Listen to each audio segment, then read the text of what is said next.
Paul Jones Drug is Elk City's most experienced compounding pharmacy, meaning they can custom make your prescription medications to your doctor's specifications, safely and effectively providing you with exactly what you need. And for your convenience, Paul Jones Drug has a drive-through pickup window as well as curbside service for testing and vaccinations, and offers free local delivery. Just a couple reasons you should choose Paul Jones Drug, 809 North Main Street in Elk City. I'm Rodney Skinner with Paul Jones Drug, and I promise we provide care you can trust. If you build it, he will. It's the Skinny on Sports Podcast with Aaron Cow. I throw balls far. You want good words? Data language. Talk real sports with a real man. Come after me! I'm a man! I'm 40! And now, here's the be-all, end-all, know-it-all of high school, college, and pro sports. Aaron Skinny Cow with the Skinny on Sports. We're talking about practice, man. I'm the MVP. And a good Paul Jones Drug Tuesday out there, Western Oklahoma. Welcome to the Skinny on Sports right here on 98.1 FM, the Sports Animal. Glad to have you along for the next hour. We'll dive into some high school hoops tonight. Just you? I haven't looked up the schedule just yet. I have I know not either. You're playing. Oh, you've got Canute. Where are you headed? I'm up in Arnett. Ah, TJ's way. Yeah. Look forward to it. And it's an early one. I'm going to say this more than once so people don't tune in at 6:30 and they've already missed the girls' game. The first game is at 5. Looks like you're the only one on at least what we've got on the Paragon schedule. All right, I've cornered it. I got everybody watching me You're the tonight. Lone Ranger. Yeah. And 5 o'clock. And I sound we just, probably ought to fix that, come to think of it. So say 6:30. Yeah, which that's, you know. Well, here's the deal. I'm looking at the schedule that was given to me originally, and it does say 6:30. I think that was like a last minute. Well, I said last minute, like a week ago. They decided, Yeah, that's you what know I'm saying. what? No one's in school. I love it. I love the idea. Just move it up. Why not? Yep. So we probably need to make that change. That way we can let as many people know. Yeah. That high school hoops tonight at Arnett. We can kind of talk a little bit about the early part of the season in the high school hoops. Also, I can't believe it's taken me this long this week, but, you know, Mondays are normally really busy with a lot of things that happen over the weekend. Yeah. But this is my favorite week. It is your favorite week. I know. I this. love Thanksgiving. Thanksgiving is my favorite holiday. So we can talk. Let's talk Thanksgiving. Like, what are you going to make? You got menu items already planned? I do. We've got all kinds of menu items. Good. That we've decided. I've been to the store. I told my wife today. Adventurous as you are. Go ahead. I told my wife today. We had another list as we got for, to go to the store. Mm-hmm. I told her today, I will go to the store again today. After that, I'm not going again. No. Tomorrow is going to be crazy. I've been 4 out of 5. Wow. Starting Friday. Wow. I skipped Saturday. It's the only day I haven't been to the store. So, this is it. I'm going to put my foot down. I'm figuring out there's really no good time to go to the store.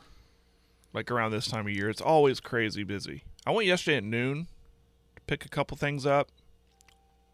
It was okay, but there's still a lot of foot traffic happening. Yeah. Oh, that's just going to increase. Yeah. For like the next month. Mm-hmm. No doubt about it. So we'll talk a little Thanksgiving. 2 words. Online shopping. Yeah. See, I normally don't like to do that. I like to pick out the produce. I know you do. Yeah, you need. Yeah. My wife discovered she did the pickup thing, and she got some really bad strawberries. Yeah, I got to pick out the produce. She went back on it. She goes, nuh-uh. And they gave her a return. Like, she can bring them back and get better strawberries. There is a place in town, if you like grapes, that for about the last 3 weeks or so, every time we've gone in, we've gotten grapes, and the red grapes have been awesome. Sweet. Can you hint at where this at? Is this a secret? No. People are probably going there right now. Yeah. We just can't, if they don't That's advertise right. with us, we can't really. And and they're probably all over town because I think it's like grape season right now. So it's probably everywhere. The red grapes. I just have gotten from one of the 3 major places you'd go to get grapes. Yeah. And they've been awesome. Well, you tell me off air because shout my out. girls love grapes. It's a little shout out there. Gotcha. If you like grapes, I imagine you can go anywhere and get them good. So we're going to have a little bit of that Thanksgiving talk. College football coming up this weekend, and specifically tonight. We kind of delved in this at the very end of the show yesterday, but college football playoff rankings come out tonight. What happens with Florida State? Does the committee take kind of a wait-and-see approach and give the backup quarterback a chance to prove himself? Do they immediately dock him because of the Jordan Travis injury? I think this is fascinating because I was listening to the guys yesterday afternoon, and from what I've read, there was talk, Jim and Al specifically, that the playoff committee isn't going to treat it like the basketball where injuries matter. That's not true. From what I've read, that's absolutely a possibility and maybe even a directive that they're supposed to follow in looking at the resumes. So with FSU, will this be the week that Washington cracks that top 4? Will they finally get in there as the fourth, or as the undefeated? Will they make it into the top 4? Have the in-state schools underachieved, overachieved, or achieved so far this season? Both still have viable opportunities to make it to the Big 12 title game, although Oklahoma State's road appears much more simple. Where do we stand on the seasons that Oklahoma and Oklahoma State have had, then our top 10 in the college football world? And then we'll do some NFL. Who's the MVP? It's a really good question. Yeah, what's going on in the AFC? At the preseason, beginning of the season, I think most people thought that if you had the 5 best teams, 3 at least were in the top 5 of the AFC had at least 3 of the top 5 and maybe like 5 of the top 7. Are we sure that do we buy into that anymore? And then I've got a stat here, and I want to see if you can tell me what it is. Okay, 11-3, and then 10-16. 11-3, and 10-16. Kind of piggybacking off the AFC, are there more Super Bowl worthy teams in the NFC? Good one. We'll do our top 5 in the NFL as well. 225-9698 is the phone or the text line on this Paul Jones Drug Tuesday. 225-9698. Give us a call, shoot us a text. We can talk about any of those things, whatever else might be on your mind.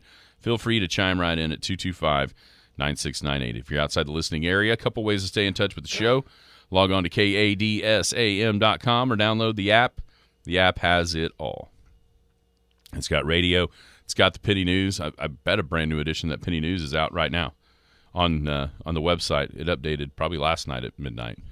ThePennyNews.com. You can start finding the Penny News tonight. Because of the holiday. Right? And for sure by tomorrow you can pick up a free copy of that Penny News. Paragon TV on the air tonight, 5 o'clock. 5 o'clock. Canute and Arnett. The girls' game could be a good one. Very well could be. And, of course, Big Elk TV starts next week. All that Paragon TV stuff starting on Monday, I believe. We've got Merritt basketball season opening. Then, of course, we'll just have wall-to-wall basketball all the way through the month of early March. And the Skinny on Sports podcast available anywhere you can find a podcast. How are you today, Jared?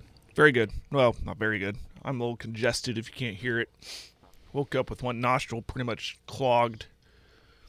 I'm good. Getting through it, fighting off a cold. How are you? I'm good. I'm a little loopy. I'm good. Trying to balance out the meds. I'm good. The antihistamines, what do you call that? What do you call that? Is it Mucinex? Yeah. I think I got some generic stuff, but I'm fighting through it because 2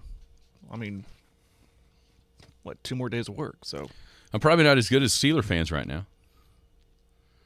I think they're better than you after they fired Matt Canada. I do too. That's what I'm saying. I'm probably not that good. Right. As the Steelers have fired offense coordinator Matt Canada. I think for a lot of Steeler fans, it's a long time coming. Now, get to see at least a small sample size of whether or not the offensive problems are created by Matt Canada. Are they created by an offensive line that's not very good? Are they created by a quarterback that's not very good?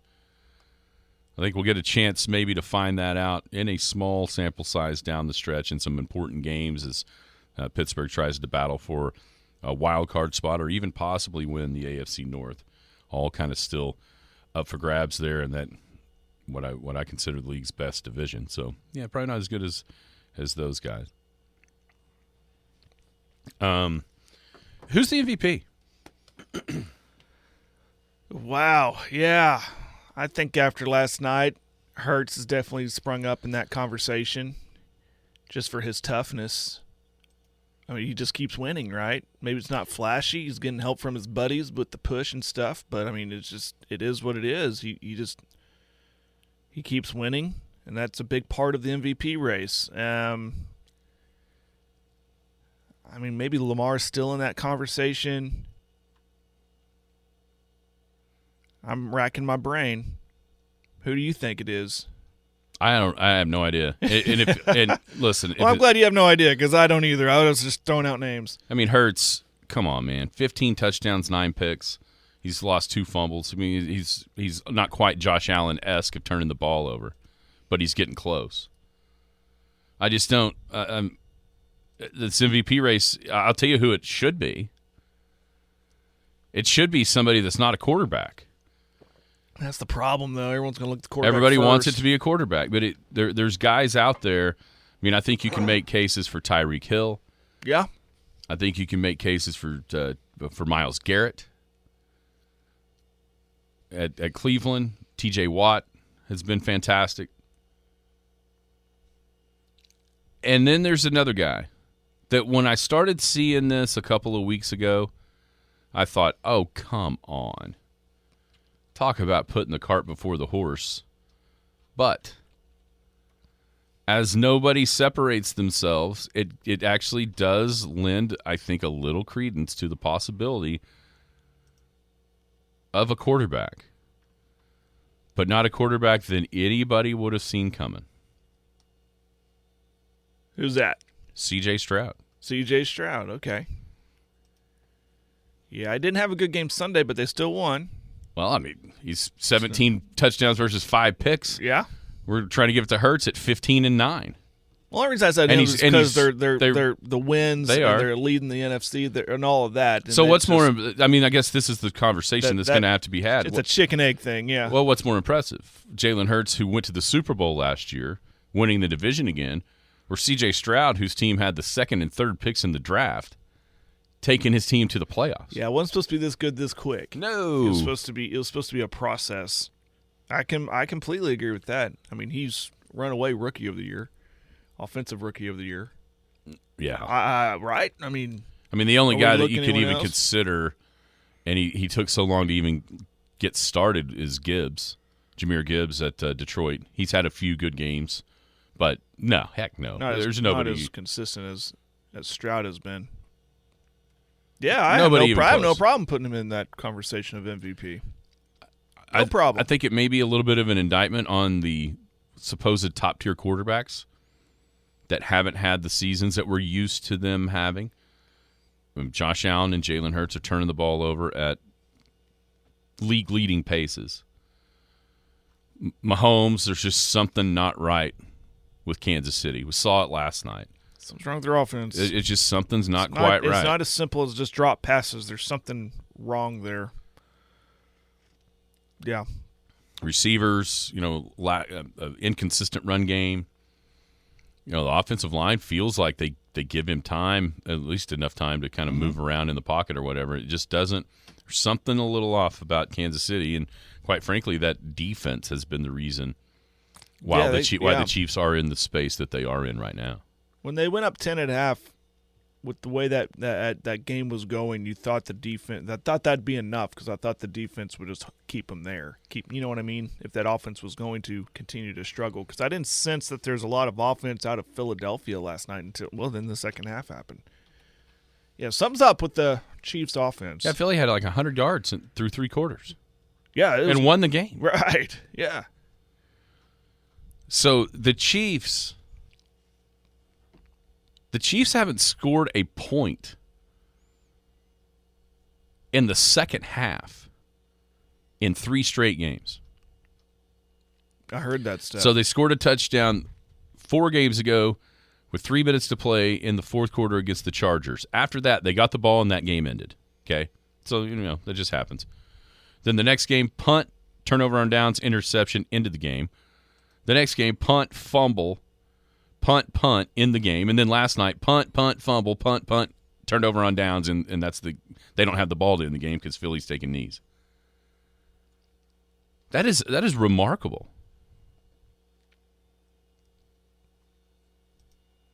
That that not a point in the second half in the last 3 games. And that's where this, to me, this MVP race is wide open. You know who else? You know who else could be sneaking up in that mix? Deron Bland. It is a Dallas Cowboy. Dak? Really? I was afraid to say Dak. Or you say Micah? Dak Prescott. Dak Prescott. Now he's going to have to perform in some of the good games. Dallas hasn't played anybody since they lost Yeah, to they Philly. got. He played really well, but he made boneheaded, game-costing mistakes. But he's not. He's second in QBR, 19 touchdowns, 6 picks. Isn't that amazing how he just gets lambasted for a 3-interception game against San Francisco? And then you look up, and some of the golden boys in people's minds of NFL quarterbacking have turned it over, thrown more interceptions to Dak, turned it over more than Dak. That all gets kind of swept under the rug. Isn't it amazing how little Dallas Cowboy talk there is when they just win? And how quick the vultures circle on a loss. Well, yeah. That's just how it goes. You know why they're going to win the Super Bowl this year? Why? Because the Jimmy Johnson curse has been lifted. Because the Ring of Honor. He's going to go into the Ring of Honor. Yes, I know they've won since he's been fired or let go or parting of ways or whatever that was, but it feels like a kumbaya moment on Sunday when that was announced. Yeah. And I thought, maybe that's it. Maybe that's all they needed. Maybe that it was cursed. Maybe they were cursed because they didn't put him in the Ring of Honor. Yeah, so Sam asking this interesting question. If the receiver just catches the ball last night, are we discussing the Chiefs' problems? Probably not, but we should be. Right. Okay, so now they've scored 1 touchdown in 3 games instead of none in the second half. It would be it's still an issue. Yeah. Yeah. Oh, it's an issue. I mean, all you got to do is watch them. If you've watched them play football over the since Mahomes has been there, it's obvious there's issues offensively. And whatever, I mean, the quarterback's still the same, if not better. Kelsey is Kelsey, but they're so reliant on him because, I mean, to me, it's you go from Tyreek Hill, then you kind of put some guys together, and then last night, I mean, who else can you blame that on? How many passes did Justin Watson drop? Or just kind of going the wrong way, just not on the same page. Before Valdez-Scantling dropped the game-winning touchdown, there was a play in the third quarter where he, if he just keeps running down the sideline, that one might have been a touchdown. Instead, he turns himself around completely in a circle, and the ball just sails over his head because Mahomes is thinking he's doing one thing and Valdez-Scantling's doing a total another. Watson did that a couple of times. I mean, this is literally going to test. I mean, if Mahomes figures out a way to get to the Super Bowl and win it with this crew, then there's nothing he can't do. Right. Exactly. What is up with the AFC? Is it just like a snapshot? Because if you look at kind of who is in the playoffs right now, at this moment in time, and there's still 7 games left? Yeah, most people played 10. But if you look at this moment in time, there's no Bills, there's no Bengals, there's no Chargers. So all those young, stud, up-and-coming quarterbacks aren't there. Or the ones that everybody thought it was going to be. And, I mean, who is Kansas City really scared of? If the other teams are the Ravens, the Jags, the Dolphins, the Browns, the Texans, and the Steelers. Maybe the Ravens. I mean, at this point, they would have to go on the road for the first time in Mahomes' career. He's never played a road playoff game. But when you look at the conference records, Kansas City's 5-1. Everybody else has got at least 2, if not 3 losses, so they would win tie breaks over most people if it came down to that, because Denver's the loss. Well, Denver's not going to be in the running for the tie. You know what I'm saying? So they've already beat the Jags. They've already beat the Dolphins. So they're kind of in a really good spot to still host at Arrowhead. And are we trusting Lamar to go into Arrowhead in an AFC title game to beat Patrick Mahomes? Well, if they keep it close at halftime, absolutely. Yeah, I guess you're not down 30 and a half. They just outscore them in the second half. Okay, so here's Lamar's a better quarterback than Jalen Hurts. Why wouldn't you give him a shot? Jalen Hurts went and did it last night. Totally different time, though. Different scenario, absolutely. Yeah. It would be a different type of animal. Oh yeah, I get that too. So have you figured out what 11-3 and 10-16 is? Man, I may have cheated and heard this stat this morning on SportsCenter. Is that Jalen Hurts' regular season record? 11-3? No. What is the stat? 11-3 is Patrick Mahomes' playoff record. Oh, I got you. Okay. 10-16 is the combined playoff records for the rest of the field as it stands right now in the AFC and the NFC. They're starting quarterbacks. Only Brock Purdy has a winning record. And that was all from a year ago at 2-1. Yeah. Lawrence, Jalen are even. Trevor Lawrence 1-1, Jalen Hurts 2-2. Everybody else has a losing playoff record in both the AFC and the NFC if the playoffs started right now. So even after all thinking about watching, discussing the Chiefs' problems, or what it looks like problems, if the playoffs started today, how could you favor anybody but Kansas City because their quarterback has so much more positive energy playoff-wise in his career than anybody else in the mix? Yeah, hard to go against those numbers. Hard, and but the longer that goes on, the more pressure on Kansas City and in Mahomes, right? Like, you know what I mean? They're starting to feel like one of those, like we talked about the Lakers or the Clippers or Phoenix or some of those teams that, but we haven't seen it because they've always played at home. But is anybody going to discount Patrick Mahomes just because he has to go on the road and win a playoff game? I'm not. No. I mean, it's like that division isn't very good, and so they're going to win that division. They've got a 3-game lead. 2-game lead over Denver. So pretty secure with 7 games left. I mean, things can happen, but still. I don't think it matters where they seed is what I'm saying. They seem like one of those old, chiseled, veteran NBA teams that rolls in as the 3rd seed, and next thing you know is in the NBA Finals. Whereas some of these other teams, I think, really need like the blessing of a home game, to get going. Right. Are there more Super Bowl worthy teams in the NFC than the AFC?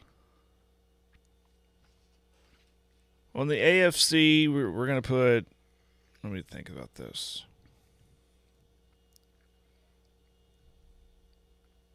I see 2. You see 2 in the AFC. I do too. In the NFC, there are. I would go with 4. I would. Are we thinking of the same ones, maybe? I would say there's 4 in the NFC: Philly, Detroit, San Francisco, and Dallas. And then the AFC, I could only, right now, with the teams that are in there, I can only possibly see Baltimore and Kansas City. That's exactly who I did. Yeah. Now, if Buffalo jumps up in there, Cincinnati's, they're done. Even if they make it they're not going to be, they're not a Super Bowl team. Unfortunately, without their quarterback, it's just not happening. Not happening. It's hard for me to see Cleveland and DTR, even as good as that defense is. Miami hasn't beaten a team with a winning record yet. Maybe is Trevor Lawrence like the Joe Burrow of a couple of years ago when Cincinnati was able to make kind of a magical run through the AFC playoffs and play in the Super Bowl and really have a chance to win it against the Rams. Maybe this is the coming out party. But the point of that record of these quarterbacks in the playoffs is somebody's going to have to do something outside of Patrick Mahomes. We're in that weird little lull between, I think we've been so used to Brady, Manning, Ben, Eli for all these years, and now we're stuck with Patrick. And who's going to join? Who's going to be those? Who's going to be the guy? Who's going to be like what Manning was to Brady? Who's going to be that person to Mahomes? I'd settle for what Ben was to Brady, right? Much less Peyton. Yeah, they're heck, I'd settle for names. Eli. Yeah. Lamar's almost in that category. Almost. He needs 1-3 in the playoffs. He needs to win That's more in the problem playoffs. for him. Yeah, he needs to win more in the playoffs. And then you got the young guys, like Tua with Miami. Well, beat a team with a pulse.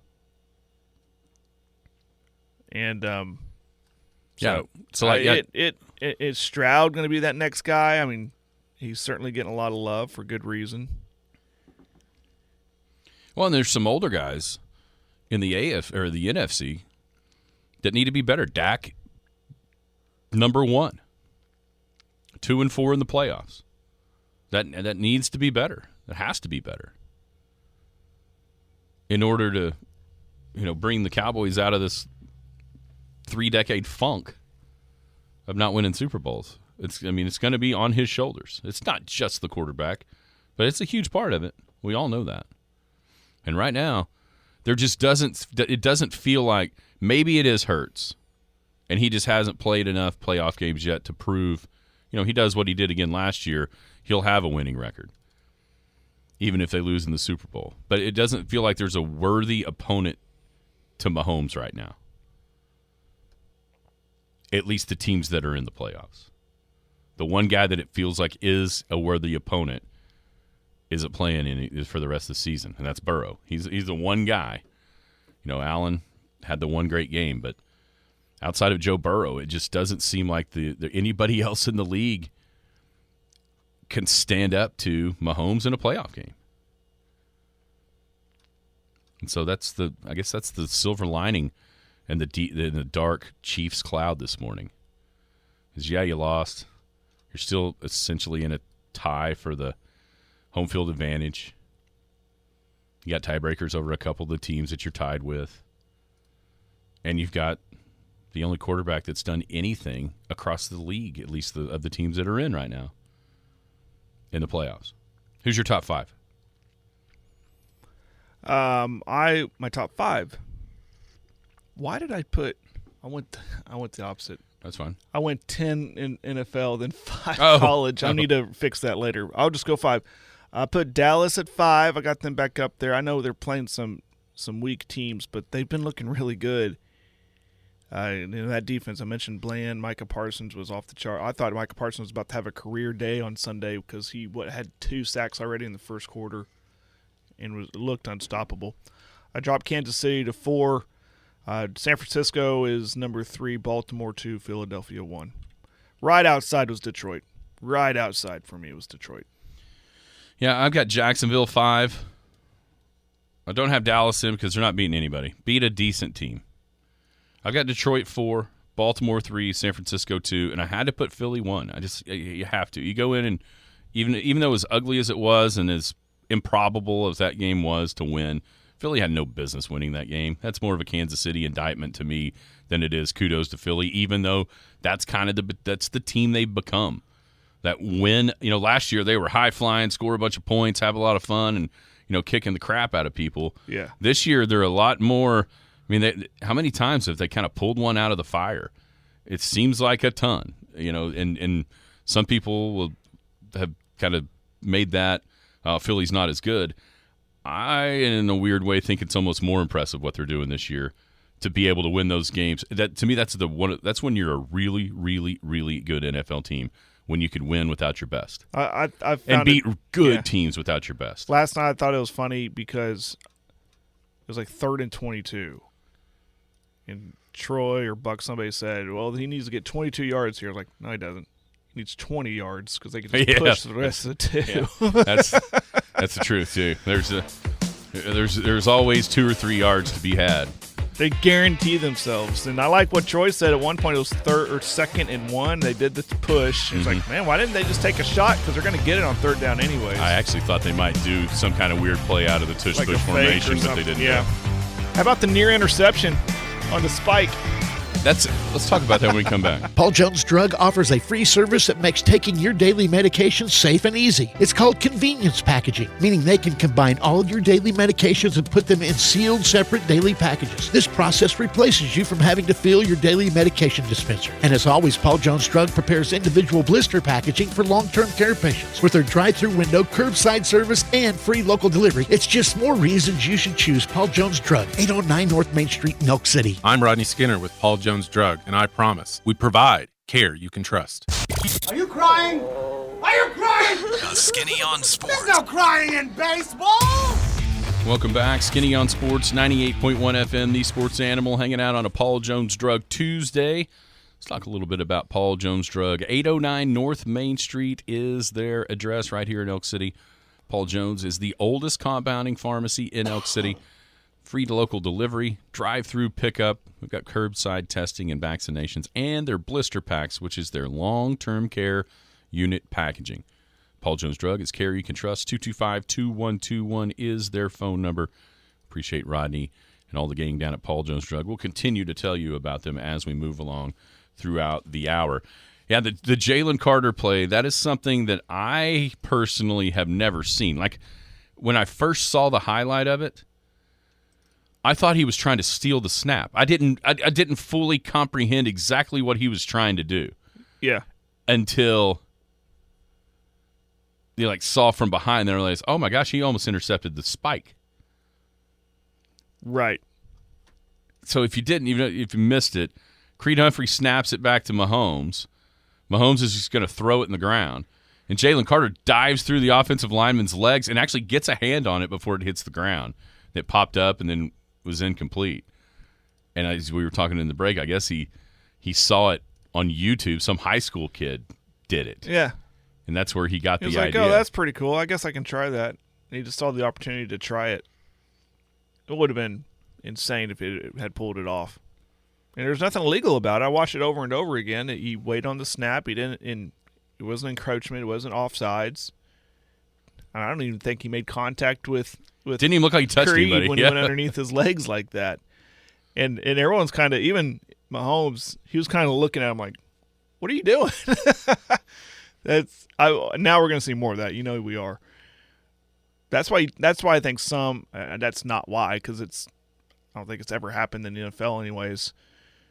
But we saw it on Saturday at BYU. OU was taking a knee from the shotgun. But I think it was to take the snap, stand for a couple seconds, milk a little bit more clock off, and then take get a you knee. further back. Yeah. To be able to, you get that situation where you're snapping it with 45 seconds and you're wanting to get that play clock to where it's underneath there. Yeah, that makes sense. And sometimes you even see people run around the other way. Can I ask a stupid question? What? Because I usually do. Why isn't spiking the ball intentional grounding? It's just you're in the pocket, it's not beyond the line of scrimmage. There's no receiver near you that you're intending to throw to. Because it's just a play. It doesn't really count as a pass. That's why. I mean, if we're getting real technical. That's why. It's just it's accepted as what it is, I guess. It just is what it is. That's the I think that's what it says in the rule book. It just is what it is. It is what it is. All right, college football playoff rankings tonight. What, if it's you and you're in that room, what are you thinking about in regards to Florida State? Well, I know I said this yesterday. I've kind of gone 180 on it. You can't. I mean, I said yesterday you can't fault a team that's undefeated, that's well on their way to a conference title, and then a devastating injury to their quarterback star quarterback, Heisman contending quarterback, and then it gives you pause in putting them into the Final Four because the star isn't there and they could get walloped by, say, Georgia if they got like the 4 seed and they got the 1, assuming. But I mean, that to me, it's just like that's not. It's like a coach. It's like a team getting sanctioned for a coach's. I mean, what's happening in Michigan? You know, could more be coming from the NCAA. Well, it's not the player's fault that the coach screwed up. It's not the player's fault that their quarterback got hurt. All these, there's the rest of the players on this 100-plus roster team that should be rewarded for their entire season's effort. But I do think they will think about it, though. I do think they're going to, and I think you've said there is something that says they have to talk about it. Yeah, I think it's there. And it's and I unfortunately think it's going to cost them. As will reflect my top 10. I mean, it's not the same team. No. It's not the same team. Now, I actually think they might just go with the status quo tonight as they've had it, as a wait-and-see approach to see what it looks like with the backup quarterback. Yeah. Yeah, me too. This is there's like 3 more after there are 2 more. Yeah, they play Florida and then they play Louisville. Well, I meant rankings. Yeah, there'll be this one. There's 3 more. This Including one next tonight. week, and then the one after the Gotcha. the games. But, I mean, as unfair as it seems for Florida State to be able to go undefeated in a Power 5 conference and not make it into the college football playoff, it would be even more unfair if the committee, to me, if the committee just absolutely ignored them starting now before you even see what Tate Rodemaker or Roadmaker? I think it's pronounced Road. It might have been Rodemaker. I didn't know. It's But before we see what he can do. Rookie of the Year kid. Roland Garner. Henry. So, I mean, I do think that they Florida State deserves 2 games to prove their worth. I don't think Agreed. it should. I don't think it should eliminate them right now. But I also think unfortunately for them, the 11 games that have been played essentially go out the window, in my mind, because that's not the 11 games that were played, or 10.5 or 10 3/4.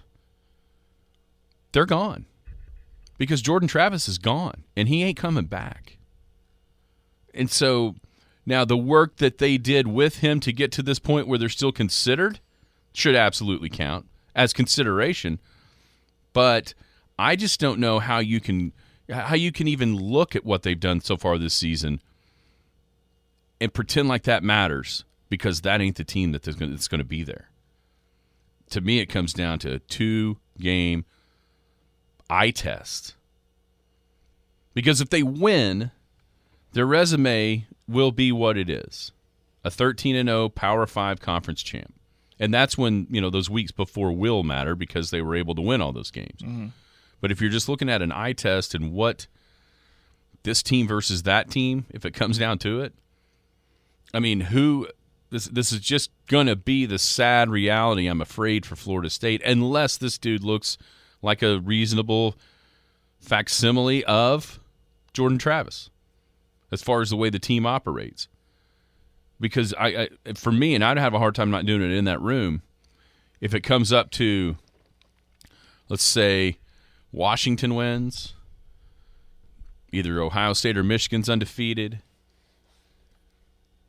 and then Bama beats Georgia. Are you really going to think to yourself? I mean, I have a hard time thinking to myself, if what I suspect might happen happens. Well, Bama hasn't lost since week 2 to a Texas team that had a chance to be in the playoff and might still. We don't know how that's going to. But are you going to take this Florida State over the SEC champ Alabama? Oh no, probably not. And okay, are you going to take this Florida State over the two-time defending national champion that just had their 27-game win streak snapped by Alabama in the SEC title game? Probably not. Or are you going to take this Florida State over the Big 12 champ Texas, who beat that Alabama team that just won the SEC? You know, I mean, Yeah. it's. I think it's unfair to just kick them out before we get to see. But I don't think it's unfair if it's clearly not the same Florida State, even with 2 wins, then I don't think it's unfair to judge them as they are now, not as they were throughout a majority of the season. What if – I think what helps Florida State, or what could help Florida State, is if they come out, they win these next 2 games convincingly, and it's because of the surrounding pieces where Roadmaker – Just kind of a manager? is just a manager, a facilitator, takes care of the football, doesn't make any risky plays, gets it in space to his skill dudes, and then they just let them cook. You know what I mean? And then the committee go, listen, they keep doing that. I mean, that's still a good team, right? I mean, it's not like Jordan Travis played defense. I mean, if they go and just shut down Florida, they shut down Louisville, they look good doing it on the other side of the ball too offensively, and it's like, you know, there's a lot of question. Let's be real. There's a lot of question about Georgia and their quarterback situation going into the year. But no one really – there wasn't loud questions because that's such a good team around him, right? I mean, they had the tight end. They had all these guys around him, and he turns out he's a pretty good quarterback. So what if this kid's the same? What if, he's the heir apparent probably. So whether it's like, well, this is just the next man up, he's taking care of the football. He's getting it out to his running backs, to his wide receivers, his tight ends. They're making him look good. And then defensively, they just look really good. I mean – No, there's a way where that happens. I think that is why I think that's there's their hope. For sure. But if there is noticeable lack of offensive production, that's it. If they're winning, if they're winning these games 10-3 or something, then and just look like they have a hard time getting a first down, it ain't gonna work out for them. Unless, I mean, if you're Florida State right now, there are 2 teams that you were rooting your tail off for to keep winning, and that's Washington and that's Georgia. Because if those 2 teams can go undefeated and win their conference, Oregon's done, Alabama's done in the conversation. So now it comes down to whoever loses this week with Ohio State and Michigan and Texas. And at that point, I think you might have it, especially if what you're describing we see, I think you got enough cachet for that to work.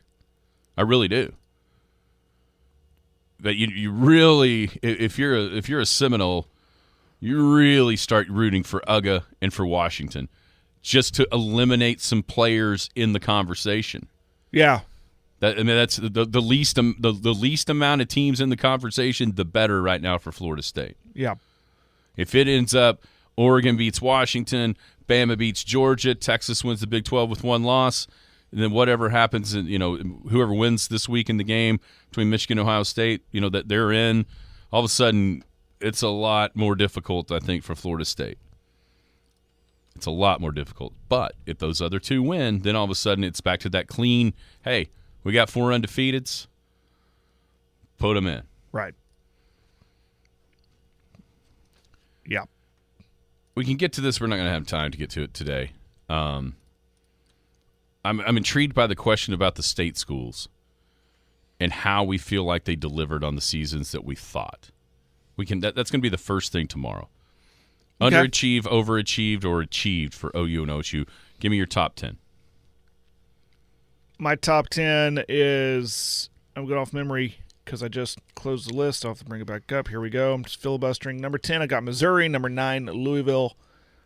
Number 8, which still feels low to me, but they're still very much in this conversation. But I like the teams above them, though. Number 8 is Alabama. 7, Oregon. 6, Texas. Florida State at 5. I've dropped them out. Washington 4. Ohio State 3. Michigan 2. Georgia 1. Yeah, I dropped Florida State way further. I was being nice. I kept them out of the top 4, Yeah, I got Mizzou 10, Louisville 9, Florida State 8, Texas 7, Washington 6, Oregon 5. I get it. I know who won those games. I just don't think they're better now. Bama 4, Ohio State 3, Michigan 2, and Georgia number 1. And that's more eye test for me than what they've done. Sure. Okay. You're about to have to go Tradio it up. Yeah, I'm slowly handing it off to Jaden. She's going to talk today. Well, that's good. Yeah, it's very good because I'm trying to save my voice for tonight. Might not What's be much. happening tonight, Jared? Oh, yeah, 5 o'clock. Canute and Arnett. I think that's it. It's the only show in town, right? Yep, Paragon TV. We'll be back. Paul Jones Drug is Elk City's most experienced compounding pharmacy, meaning they can custom make your prescription medications to your doctor's specifications, safely and effectively providing you with exactly what you need. And for your convenience, Paul Jones Drug has a drive-through pickup window as well as curbside service for testing and vaccinations, and offers free local delivery. Just a couple reasons you should choose Paul Jones Drug, 809 North Main Street in Elk City. I'm Rodney Skinner with Paul Jones Drug, and I promise we provide care you can trust. The Skinny on Sports. Welcome back. Skinny on Sports, 98.1 FM, the Sports Animal, wrapping up a Paul Jones Drug Tuesday. And we appreciate Rodney and all the gang down at Paul Jones Drug. They got something called convenience packaging. What is convenience packaging, you might ask? Well, it is they individually package your daily medication. So no longer do you have, each Sunday you've got like 6 or 8 pill bottles out. You're trying to make sure you got the right dose and the right day for your pill caddy and load that thing up for the week. No. They do all that for you. All you have to do is open up your medication, take the meds, and boom, you're off for the day. Also, durable medical equipment, which is your walkers, your canes, your crutches, wraps, etc. Most insurances are accepted on the medical stuff, but it's not just the medical stuff down at Paul Jones Drug. Also, awesome gifts and greeting cards. We're the holiday season right now. Go down to Paul Jones Drug. I promise you'll find something for somebody that you're looking for. Paul Jones Drug, 809 North Main. Care you can trust right here in Elk City. Keep on mentioning it, but we'll do it again. Tonight, Paragon TV, 5 o'clock. 5 o'clock. Canute and Arnett. Girls' game starts at 5. Boys right after that. 5 o'clock. Don't forget. Not the normal time. It is a 5 o'clock time. 5 o'clock for Canute and Arnett. It's the only show in town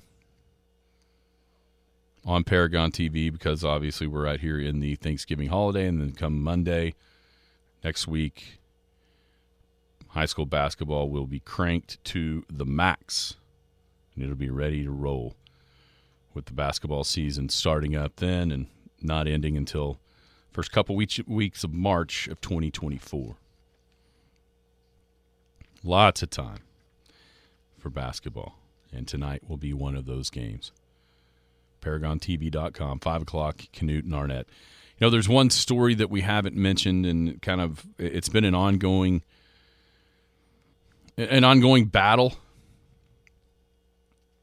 for one of, if not the greatest athlete that Western Oklahoma has ever produced. And if you haven't seen Damon Minor this weekend on his Twitter account, he's been spearheading the fundraising battle for his brother Ryan, who's stage 4 cancer. And this weekend he announced for the family, or for his brother, that basically all treatment possibilities have been exhausted, and so now Ryan Minor on hospice. It's one of those, for somebody that grew up my age or that's older than me, it almost doesn't even seem possible. A dude that was like invincible, right? I mean, like Superman, with what he could do on the basketball and the baseball field, not only at Hammond, but then obviously going to Oklahoma, starring in both basketball and baseball. Big 12 Player of the Year on the basketball floor, helping the Sooners win a national title on the baseball field. Eventually ended up playing Major League Baseball, and is the answer to one of the greatest trivia questions of all time. And that is when Cal Ripken Jr.'s streak ended, who replaced him in the starting lineup, and that guy is Ryan Minor. And it's just it's a sad reality of life that even a guy that so many of us put atop the sports pedestal in Western Oklahoma and beyond, to see it end so abruptly, when it does, and just the sadness of that, and it just reemphasizes that, every one of us has an end date, and it's not going to necessarily be when you think it's going to be, or even going to be fair, or however you want to categorize that. But it's just really a sad and shocking news about one of the greats of all time in Western Oklahoma, and that is the fact that Ryan Miner has been put on hospice, and at this point, the end seems near for one of the best of all time out here in this side of the Sooner State. We thank Paul Jones Drug. Appreciate Rodney, his support of the show, ongoing support of the show. Go down there. I'm serious. Everybody's got some kind of gift to buy right now, and they've got a whole bunch of really nice ones. Thank you to Paul Jones Drug. Let's wrap it up with Paul Jones Drug Tuesday. We'll be back tomorrow. Final show of the week right here on the Skinny on Sports. You've been listening to the Skinny on Sports podcast with Aaron Cow. Be sure to hit that subscribe button to get alerts of when the latest podcast is available. Thanks for listening. That ball is blistered to right. Way back. Goodbye. Paul Jones Drug offers a free service that makes taking your daily medications safe and easy. It's called convenience packaging, meaning they can combine all of your daily medications and put them in sealed, separate daily packages. This process replaces you from having to fill your daily medication dispenser. And as always, Paul Jones Drug prepares individual blister packaging for long-term care patients. With their drive-through window, curbside service, and free local delivery, it's just more reasons you should choose Paul Jones Drug, 809 North Main Street in Elk City. I'm Rodney Skinner with Paul Jones Drug, and I promise we provide care you can trust.